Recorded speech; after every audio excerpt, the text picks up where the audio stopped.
The Committee on Foreign Investment in the United States, or CFIUS, is a group of U.S. government agencies that reviews foreign investments into and purchases of U.S. businesses for national security risks. It is the United States Foreign Direct Investment Review, or FDI review. CFIUS has been high profile lately for a number of reasons, including because its jurisdiction was recently expanded and some filings are now mandatory, but also because it is central to the U.S. government's national security concerns relating to social media. But CFIUS, which started in the 1970s, has been around for years and has impacted all sorts of industries, including technology, energy, data, Hollywood, and more, and continues to do so. I'm Randall Rubin King, and you are listening to Baker Host. Joining us to discuss the latest CFIUS developments are Melissa Mannino, the co-chair of BakerHostetler's International Trade and National Security team, and Orga Cadet, an associate on that team since 2019. Welcome to both of you. Thanks for having Thank us. you. Thank you. Good to be here. Let's get started. Orga, what is CFIUS? Well, at its core, CFIUS is a national security agency. Its main goal is to review foreign investments in the United States for national security risk. Specifically, it reviews foreign purchases of U.S. businesses, foreign investments in or funding of U.S. businesses, and even foreign purchases or leases of real estate in the United States. CFIUS isn't a single agency. It's actually a committee of 16 different government agencies. There are 9 core members who do most of the work. Those include some of the biggest government agencies, like the Treasury Department, which chairs CFIUS. But those 9 core members also include the Defense Department, the State Department, the Commerce Department, the Justice Department, the Department of Homeland Security. Even the White House is directly involved. So CFIUS is a whole of government process. But even though so many agencies are involved, CFIUS is still a relatively little known national security agency. Even then, it's existed for almost 50 years and has enormous impact on business, technology, and geopolitics. Melissa, can you tell us why CFIUS is so important? CFIUS is so important for foreign investments into U.S. businesses or foreign acquisitions to U.S. businesses, or as Orga mentioned as well, foreign acquisition or leases of U.S. real estate for a number of reasons. First, CFIUS can impact not only the timing of the transaction, but also the outcome of the transaction. CFIUS has the ability to clear the foreign investment. CFIUS has the power to block the transaction and not allow it to proceed, or CFIUS can clear it with conditions. The conditions are having the parties enter into an agreement with the U.S. government to mitigate and address national security concerns. Additionally, as we'll discuss a little bit later on, a CFIUS review takes time, and how long that process is not always clear. Additionally, CFIUS filings can be mandatory. So parties must understand early on whether their transaction is going to be a covered transaction, one subject to CFIUS jurisdiction, and whether it needs to be filed. Penalties can be imposed up to the value of the transaction for CFIUS filings that are not made and that are required. Additionally, CFIUS is important because they have the ability to reach out and pull in transactions that were subject to CFIUS jurisdiction and then were not filed with CFIUS. And as we'll talk about, this ability of CFIUS to pull in non-notified transactions can happen years and years after a transaction closes. One would ask, why would parties choose to voluntarily file with CFIUS? And the reason is to address this non-notified risk, to go through CFIUS, hopefully get CFIUS clearance and a safe harbor from CFIUS reaching out later and compelling the parties to file.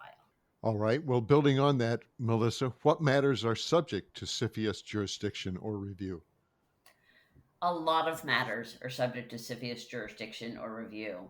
In 2018, the scope of transactions subject to CFIUS jurisdiction grew dramatically. Prior to 2018, CFIUS only had jurisdiction over controlled transactions, in which said a foreign investor acquired control over a U.S. business, which is a very low threshold, even though it's control. It's generally 10% or more of the voting equities of a U.S. business, or less than 10% in some control rights, such as a board of director seat or special shareholder right, such as a veto right. CFIUS now has jurisdiction not only over the controlled transactions, but also certain non-controlling transactions. Those non-controlling transactions subject to CFIUS jurisdiction involve what we call TID U.S. businesses, which Orga will discuss later. And CFIUS also now has jurisdiction over certain real estate transactions, as you heard. Additionally, it's very important to understand what is a U.S. business and what is a foreign person. Both those terms are very broadly defined in the CFIUS regulations, and CFIUS has a great deal of discretion in determining whether an investor is a foreign person and the target is a U.S. business. A foreign person is defined as any entity over which control is exercised or exercisable by a foreign national, foreign government, or foreign entity. Thus, a U.S. business controlled by foreign persons can be a foreign investor for CFIUS purposes. U.S. subsidiaries of foreign entities can be foreign persons for CFIUS purposes. U.S. business is also broadly defined. It means any entity, irrespective of the nationality of the persons that control it, engaged in the interstate commerce of the United States. So, acquisition of a foreign entity by a foreign person that has significant operations or footprint in the U.S. could also include an investment in a U.S. business subject to CFIUS jurisdiction.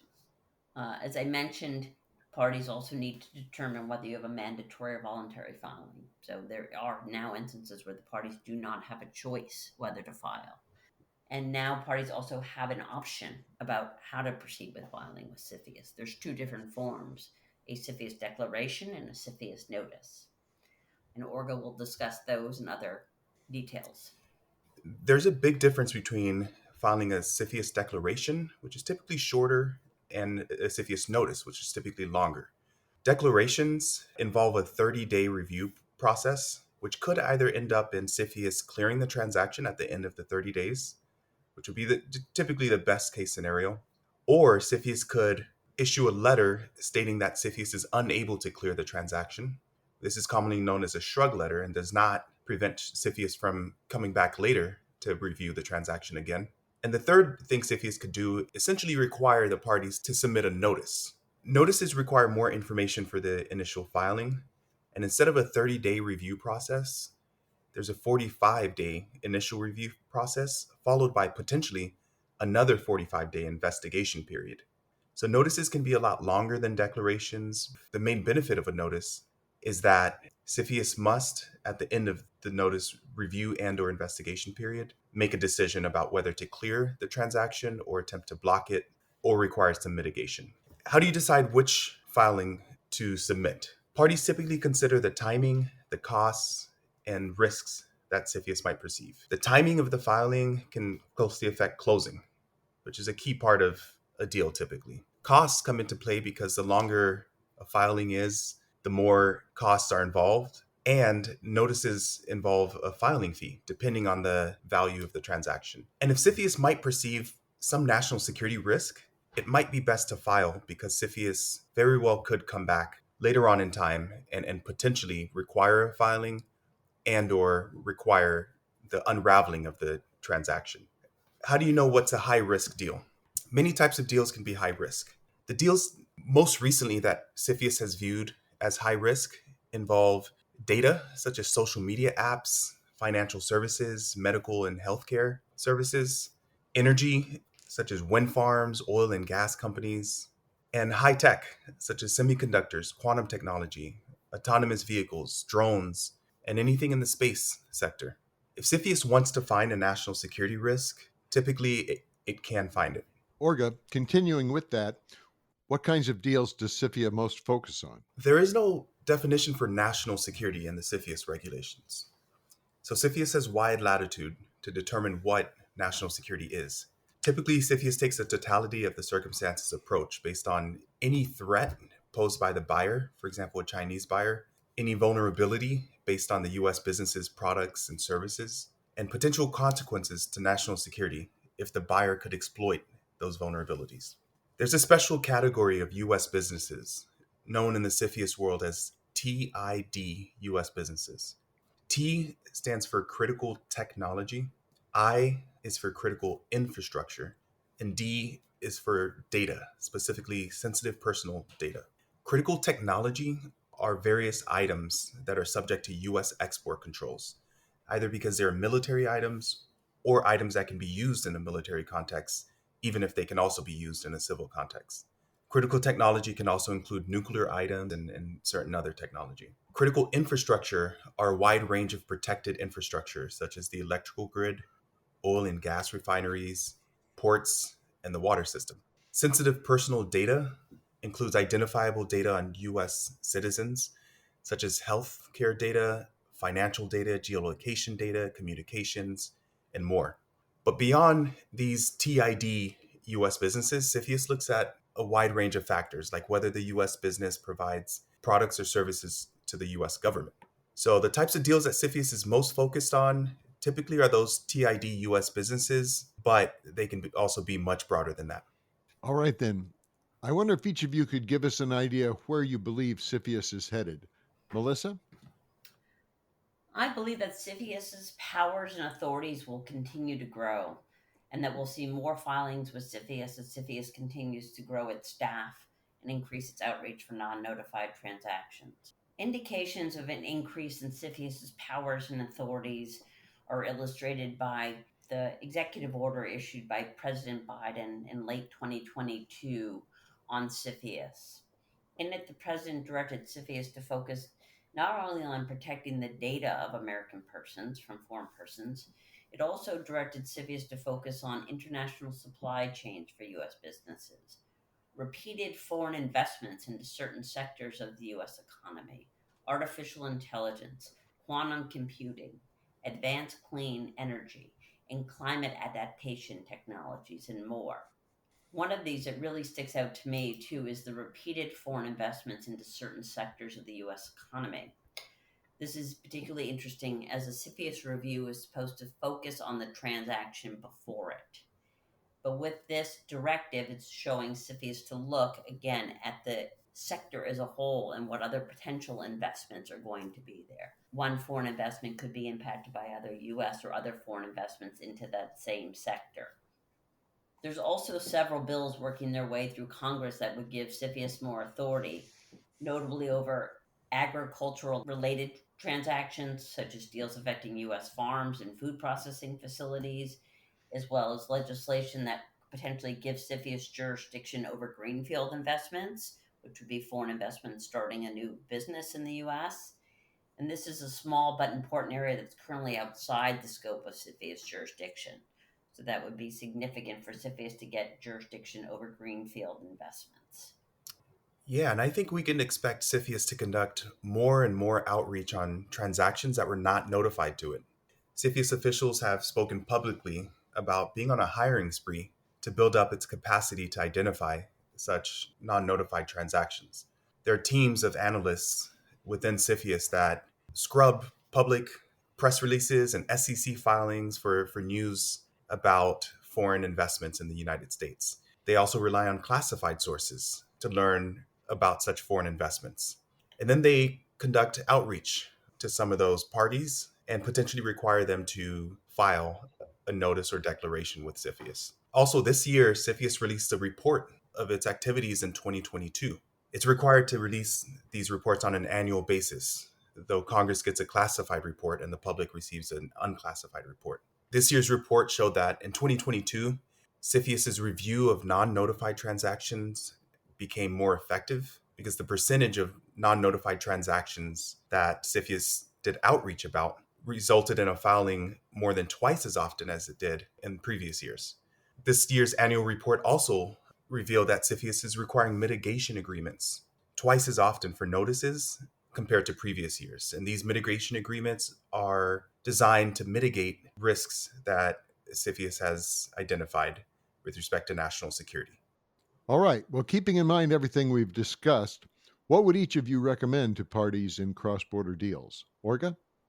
Definitely consider CFIUS risk as a key part of your due diligence. Whether you are a U.S. business considering selling to a foreign person or accepting investment from one, or you're a non-U.S. person interested in buying or investing in a U.S. business. In either of these cases, CFIUS can have a huge impact on the timing and costs of the deal, and whether the deal can even happen at all. So it's important to do your CFIUS homework as early as possible. And as we've discussed, there's many factors to consider when deciding whether to ultimately file with CFIUS if it's a voluntary filing. And those factors can change drastically depending upon the specific transaction. An important point to highlight is we talked a lot about non-notified transactions. And if parties choose not to voluntarily file with CFIUS now, and there's a risk that they could get pulled in later for a non-notified transaction for which CFIUS has no statute of limitations, it can require parties to file years after closing. CFIUS will then review that transaction based upon the national security risks at the time of its review. So thus, a deal that closed 4 years ago that's now pulled in for a CFIUS review will be viewed based upon the national security risks today, which can be drastically different than at the time of closing. And so that's just another important point we wanted to highlight in deciding whether to make a voluntary filing if your transaction is subject to CFIUS jurisdiction. Thank you, Melissa and Orga. Thank you. Thank you for having us. I learned a lot today, and I'm sure everyone listening in did too.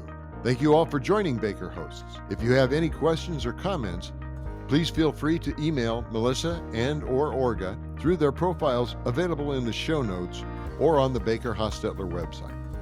Comments heard on Baker Hosts are for informational purposes and should not be construed as legal advice regarding any specific facts or circumstances. Listeners should not act upon the information provided on Baker Hosts without first consulting with a lawyer directly.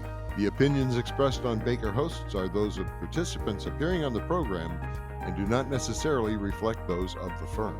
For more information about our practices and experience, please visit bakerlaw.com.